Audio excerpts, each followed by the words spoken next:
Hello 8वीं class, आप सभी का डेली डे एकेडमी चैनल पर स्वागत है। आज के इस वीडियो में मैं आपको इंग्लिश रीडर में आपकी जो 8th ग्रेड अभ्यास पुस्तिका है उसके ऑब्जेक्टिव टाइप क्वेश्चन आंसर करवा रही हूँ, जो आपकी पुनः परीक्षा के लिए और वार्षिक, तिमाही, छमाही सभी परीक्षाओं के लिए इम्पोर्टेंट है। तो इस वीडियो में मैं केवल आपको ऑब्जेक्टिव बता रही हूँ, लेकिन आपको ये सभी ऑब्जेक्टिव थोड़ा समझ के याद करना है, रटना नहीं है। सबसे पहले क्वेश्चन है लेसन 1 अनदर चांस के। First question, the poem is about. Correct answer है आपका अनदर चांस, दूसरा अवसर। The poet of the poem another chance is. Another chance poem के कवि कौन है? तो करेक्ट आंसर है आपका Helen Steiner Rice. Next, if you need to make a new brand start what should you have. यदि आप एक नई शुरुआत करना चाहते हैं तो आपके पास क्या होना चाहिए? तो इसका करेक्ट आंसर होगा डीप डिजायर, हमें एक गहरी इच्छा होनी चाहिए। The rhyming word for start is. Rhyming word यानी तुकबंदी शब्द स्टार्ट के लिए क्या है? तो इसका करेक्ट आंसर आपकी पोयम में दिया हुआ है heart. Synonyms of the word finish is. Finish शब्द का पर्यायवाची शब्द क्या है? फिनिश का मतलब होता है समाप्त करना, तो यहाँ पे ये आएगा करेक्ट आंसर आपका एंड। एंड मीन्स भी समाप्त करना, बिगिन मीन्स शुरू करना, स्टार्ट माने शुरू करना, न्यू माने नया। इस तरह से ये सभी इसके अपोजिट वर्ड हो जाते हैं। यदि एग्जाम में उल्टा पूछ दें सिनोनिम्स की जगह एंटोनिम्स ऑफ फिनिश, तो आप बिगिन या स्टार्ट में से कुछ लिख सकते हैं। Second lesson, thrills of Kanha Kisli. First question है Kanha Kisli is away from Balaghat in MP. Madhya Pradesh में कान्हा किसली बालाघाट से कितनी दूर है? तो आपका जिक्र आया है 83 किलोमीटर्स।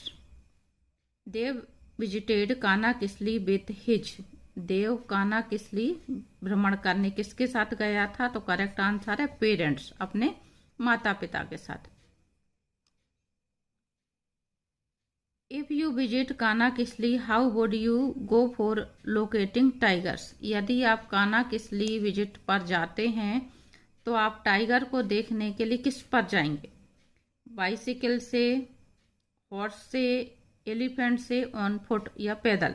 तो करेक्ट आंसर होगा आपको ऑन एन एलिफेंट। ऊंचाई से देखना रहता है, और दूसरी बात यह कि एलिफेंट पर वो टाइगर इतनी जल्दी हमला नहीं करता है। The plural form of bush is. आपको बुश का प्लूरल फॉर्म यानी बहुवचन शब्द बताना है, तो आप यहाँ पे नियम ध्यान रखें कि जब भी शब्द के लास्ट में एस, एच या एस आता है, या सी डबल एस आता है, या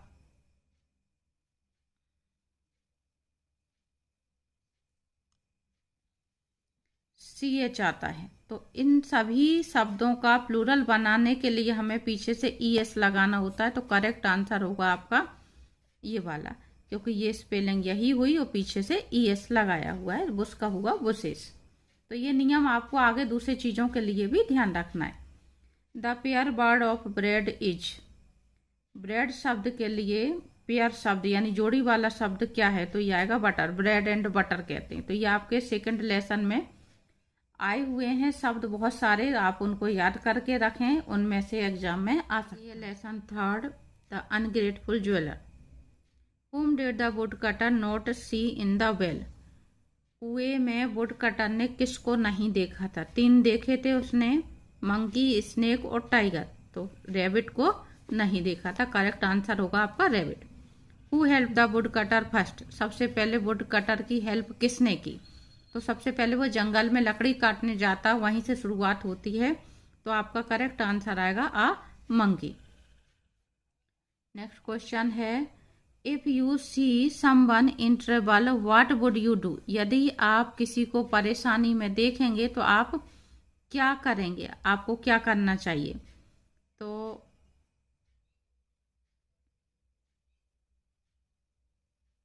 ये करेक्ट आंसर आएगा आपका ट्राई टू हेल्प हर या हिम। हमको उसकी मदद करने की कोशिश करनी चाहिए। Pick the adjective from the given sentence. आपको इसमें दिए हुए सेंटेंस में से a poor wood cutter was cutting the tree, इसमें से एडजेक्टिव शब्द को ढूंढना है। अब एडजेक्टिव क्या होते हैं ये आपको पार्ट ऑफ स्पीच आने चाहिए। मैं आपको डिस्क्रिप्शन में लिंक दे दूंगी पार्ट्स ऑफ स्पीच की, आप वहां से समझ सकते हैं नाउन, प्रोनाउन, एडजेक्टिव क्या होते हैं। यहाँ पे मैं आंसर बता देती हूँ। पुअर शब्द आएगा, जो शब्द विशेषता बताते हैं वो शब्द, गुण दोष बताने वाले शब्द सब क्या कहलाते हैं, एडजेक्टिव कहलाते हैं, यानी हिंदी में इनको कहते हैं विशेषण। नाउन प्रोनाउन की विशेषता बताने वाले। नेक्स्ट है आपका the was ungrateful, correct spelling बतानी है चारों में से, तो ये आपका आएगा आंसर डी। अगला lesson 4 trees our saviours. The name of the village in this lesson is, इस अध्याय में आपके उसका नाम क्या है गांव का, तो ये आएगा correct answer Gopeshwar. The forest supplies fodder, fruits, fuel, all of the above, गांव वालों को चारा, फल, ईंधन सभी कुछ मिलता था। If someone comes to cut a tree in your area what would you do, यदि आपके इलाके में कोई जंगल वृक्ष काटने आता है तो आप क्या करेंगे, तो करेक्ट आंसर होगा प्रोटेक्ट द ट्री, हम वृक्ष को बचाने की कोशिश करेंगे। Next, replace the underlined word with a pronoun. अब ये फिर से आ गया पार्ट्स ऑफ स्पीच में। अभी मैंने आपको बोला था कि आप पार्ट्स ऑफ स्पीच पढ़ेंगे तो नाउन, प्रोनाउन, एडजेक्टिव आपको सभी कुछ क्रम से मिल जाएगा। तो the villagers saved the forest, the villagers के लिए आपको प्रोनाउन बताना है, तो चूंकि ये प्लूरल शब्द है तो प्रोनाउन इसके लिए होगा दे। नाउन की जगह पे जो शब्दों का यूज किया जाता है वो शब्द कहलाते हैं प्रोनाउन। अगर यहाँ पे किसी लेडीज का नाम होता तो सी करते, यदि यहाँ किसी जेंट्स का नाम होता तो ही करते, और यहाँ पे प्लूरल है तो हम करेंगे दे। Next, the opposite of important is, यहाँ पे आपको अपोजिट का इम्पोर्टेंट का अपोजिट बताना है, तो अनइम्पोर्टेंट होगा। वैसे यहाँ पे शब्द अलग से इनसिग्निफिकेंट दिया होता तो हम वो भी कर सकते। The miser and his gold, what did the miser keep in the hole, miser यानी कंजूस, कंजूस गड्ढे में क्या रखता था, तो करेक्ट आंसर ट्रेजर, अपना खजाना छुपा के रखता था। Who came running up when the माइजर made a terrible clatter, जब कंजूस ने बहुत शोर मचाना शुरू किया तो कौन दौड़ करके आया, तो करेक्ट है आंसर आपका नेबर्स यानी पड़ोसी आए। According to you what should be done with the thief, आपके अनुसार हमें चोर के साथ क्या करना चाहिए, तो करेक्ट आंसर है गिव हिम टू पुलिस, हमें उस चोरों को पुलिस को दे देना चाहिए पकड़ के। Pick out the correct meaning of bold and right, आपको इनमें से बोल्ड शब्द का करेक्ट मीनिंग ढूंढना है, यानी साइनोनाइम्स कह सकते हैं हम। बोल्ड यानी वीर या बहादुर, और ब्रेव मीन्स भी वीर या बहादुर। अगर इसका एग्जाम में अपोजिट वर्ड पूछ दिया जाए तो हम कोवर्ड, टिमिड, फियरफुल, इनमें से कोई भी एक शब्द लिख सकते हैं, क्योंकि ये सभी एंटोनाइम्स हैं, अपोजिट वर्ड हैं। यहाँ पे मीनिंग है brave. He made such a clatter, फिर से आपको स्पेलिंग पूछी जा रही कि आपने स्पेलिंग याद की है कि नहीं की है। TERRIBLE, ये करेक्ट स्पेलिंग है टेरिबल, इसका मतलब होता है भयानक। आगे है lesson 6 major 4 major. Krishna Dev Rai rewarded the artist with the, Krishna Dev Rai ने आर्टिस्ट को रिवार्ड दिया, इनाम दिया, किस रूप में, चीफ मिनिस्टरशिप, उसको चीफ मिनिस्टर बना दिया, मुख्यमंत्री बना दिया। Next, who wanted Tenali Raman's help, कौन तेनाली रमन की हेल्प चाहता था, तो करेक्ट आंसर है the elders of the town. If you were the king, whom you would have called for making your portrait, यहाँ पे ठीक से दिख नहीं रहा था, called है ये शब्द। यदि आप राजा होते, if you were, काल्पनिक स्थिति के लिए के साथ में हमेशा वर का यूज किया जाता है। यदि आप एक राजा होते तो आप अपनी पोर्ट्रेट बनवाने के लिए किसको बुलाते? तो करेक्ट आंसर होगा एन आर्टिस्ट को, कारपेंटर को नहीं, किंग को नहीं, प्राइम मिनिस्टर को नहीं, एक कलाकार ही कलाकृति बनाएगा। Next, past participle form of the verb draw is. Past participle मतलब थर्ड फॉर्म, ड्रॉ की थर्ड फॉर्म क्या होगी? तो drawn. One word for a picture of or a painting of a person, इसको कहते हैं हम पोर्ट्रेट। किसी व्यक्ति का चित्र जो बनाया जाता है उसको पोर्ट्रेट कहते हैं। पेंटिंग किसी की भी बनेगी, पोर्ट्रेट कहलाएगा। 7, वाटर वाटर एवरीवेयर। पहला क्वेश्चन है it's raining cats and dogs means. It's raining cats and dogs means, इस सेंटेंस का क्या मतलब है? बिल्ली और कुत्ते का पानी बरसना। ठीक है, तो ये एक मुहावरा है और इसका मतलब होता है इट इंडिकेट्स हैवी रेनफॉल। जब भारी बारिश होती है तो भारी बारिश के लिए एक मुहावरे के तौर पे ये शब्द प्रयोग किया जाता है, it's raining cats and dogs. Which of the following is not a disaster. इनमें से क्या डिजास्टर नहीं है, विनाश नहीं है? तो करेक्ट आंसर है आपका फेयर, मेला। मेला विनाश नहीं है। मेला लोगों के मनोरंजन के लिए लगाया जाता है। According to you what can be the cause of flood. आपके अनुसार बाढ़ का क्या कारण है? तो करेक्ट आंसर होगा इनमें से हैवी रेनफॉल। यहाँ जो हमें दिए हुए हैं उनमें से चुनना है, तो यहाँ पे भारी बारिश। Take some eatables clothes a torch and. Correct conjunction बताना है तो एंड आएगा इसमें, and other essential items. The prefix. Prefix का मतलब होता है उपसर्ग, हिंदी में कहते हैं उपसर्ग, जो शब्द के आगे लगाया जाता है। The prefix to be added with the word expected to make its opposite. Expected शब्द को अपोजिट बनाने के लिए इनमें से कौन सा प्रीफिक्स आएगा? तो ये आएगा आपका अनएक्सपेक्टेड शब्द होता है। Next, lesson 8, the moon. The poet of the poem the moon is. The moon poem कौन ने कंपोज की है, यानी इसके पोइट कौन है? तो करेक्ट आंसर है R.L. Stevenson. An elephant. Elephant की आवाज को हम क्या कहते हैं? हिंदी में कहते हैं चिंघाड़ना, तो ये आएगा ट्रम्पेट्स।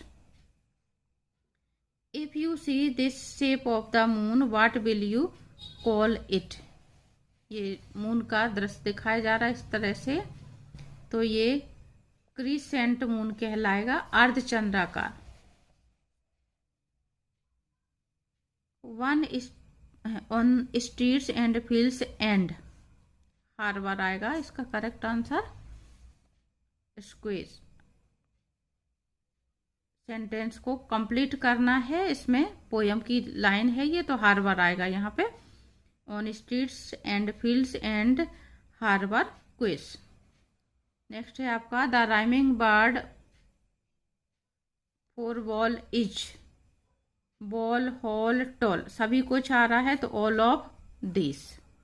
और यदि यहाँ पे ये कह दिया जाए the rhyming word for ball is in the poem. Poem में बॉल शब्द के लिए राइमिंग वर्ड क्या आया हुआ है? तो फिर करेक्ट आंसर होगा आपका HALL, हॉल। अभी यहाँ पे हमारे तीनों आंसर करेक्ट हैं, तो हम ऑल ऑफ दिस को करेक्ट करेंगे। Lesson 9, the Kalpana Chawla. The first Indian women astronaut was. Kalpana Chawla प्रथम भारतीय अंतरिक्ष यात्री। Kalpana Chawla was born on 17th March 1962. If you get a chance to travel in space, how will you go? यदि आपको एक अवसर मिलता है स्पेस में जाने का, यानी अंतरिक्ष में जाने का, तो आप कैसे जाएंगे? रॉकेट। रॉकेट के द्वारा जाएंगे। Pick out the adverb in the given sentence. आपको दिए हुए सेंटेंस में से एडवर्ब को अलग करना है। ये भी पार्ट्स ऑफ स्पीच का ही हिस्सा है। 8 चीज़ें होती हैं पार्ट्स ऑफ स्पीच में, तो आप यदि उस वीडियो को देखेंगे पार्ट्स ऑफ स्पीच तो आपको क्लियर समझ में आ जाएगा। यहाँ मैं बता देती हूँ, ये रैपिडली शब्द आपका एडवर्ब है और एडवर्ब में एल बाय पीछे लगा होता है, उससे हमें पहचान आता है। तो करेक्ट आंसर आपका होगा सी, रैपिडली। क्रिया विशेषण कहते हैं इसको हिंदी में।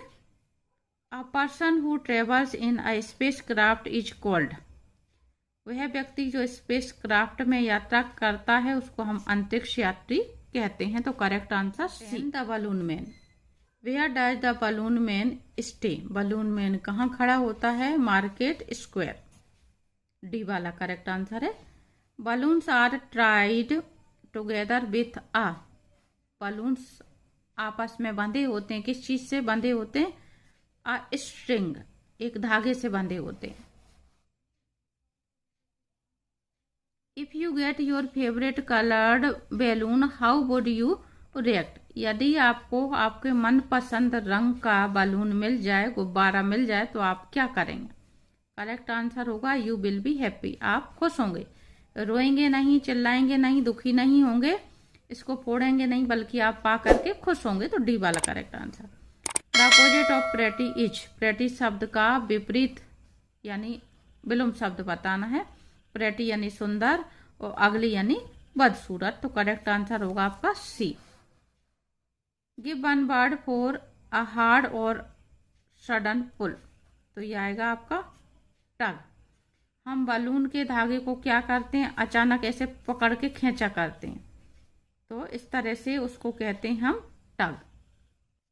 Lesson 11, save water save life. The meaning of conservation is, conservation शब्द का क्या मतलब है, तो करेक्ट आंसर है टू सेव समथिंग, किसी चीज को बचाना, सुरक्षित करना। Dash is use to generate electricity in hydrochloric power station, तो करेक्ट आंसर आएगा आपका water.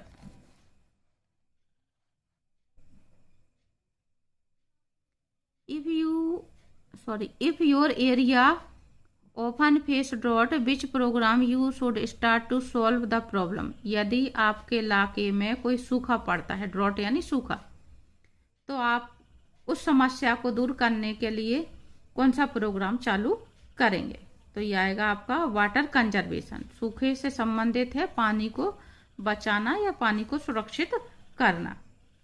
The simplest past form of result is, आमतौर पर रिजल्ट शब्द नाउन है, हम लोग अधिकतर नाउन के रूप में ही अधिकतर इसका यूज करते हैं, लेकिन यदि इसको वर्ब के रूप में यूज करा जाए तो फिर इसकी सिंपल पास्ट फॉर्म होगी रिजल्टेड।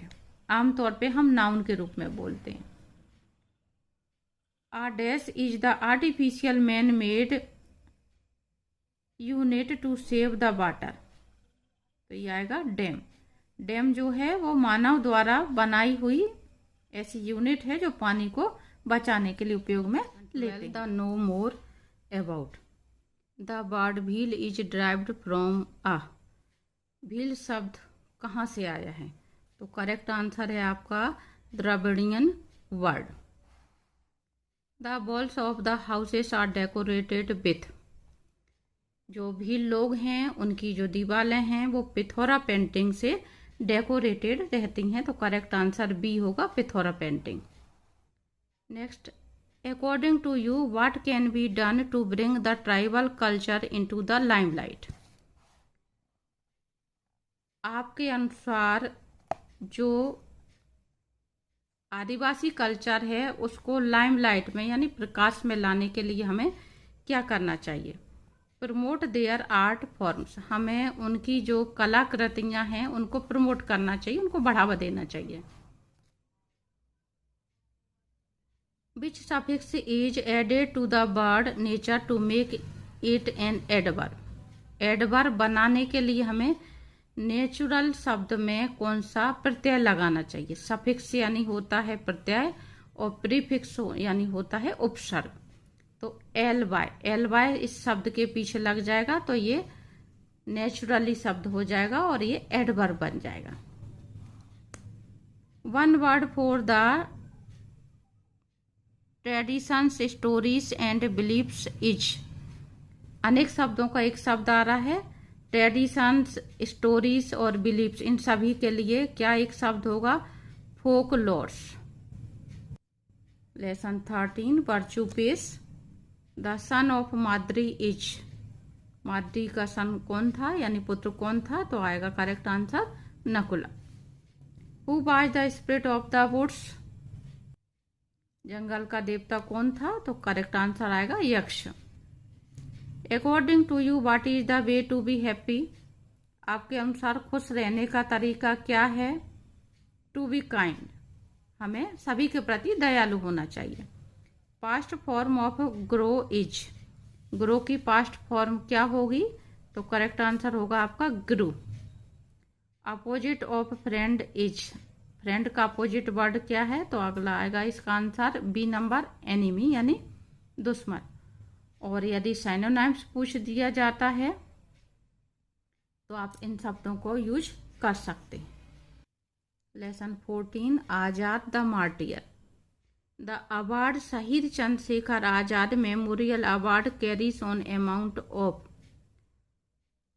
करेक्ट आंसर आएगा 1.50 लाख, 1.5 लाख रुपए हर साल शहीद चंद्रशेखर आजाद मेमोरियल अवार्ड के रूप में दिए जाते हैं। द जलियांवाला बाग इज इन।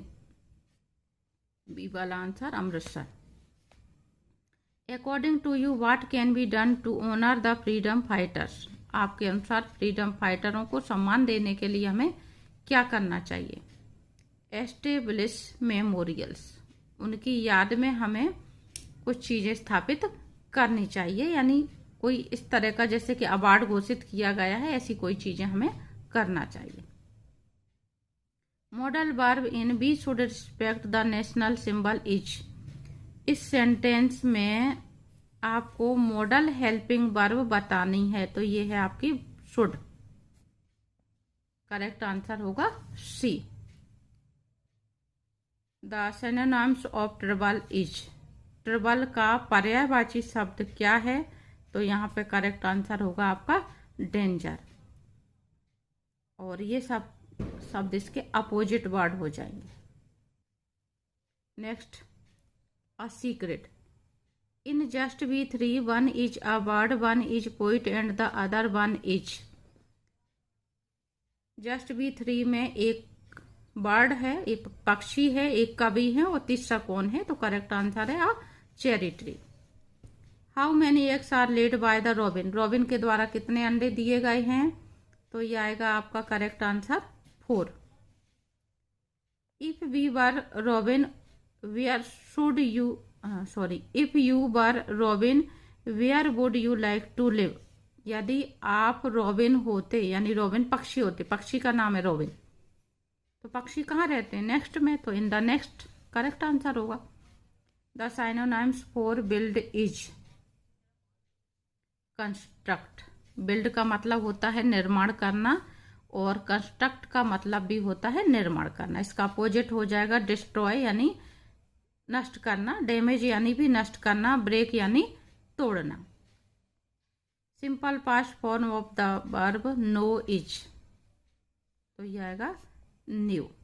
तो ये आपके पूरे लेसन कंप्लीट होते हैं। अगले वीडियो में मैं आपको टोटल खालिस्तान बताऊंगी, जो आपके एग्जाम के लिए आप चलते समय आसानी से रिवीजन कर सकें।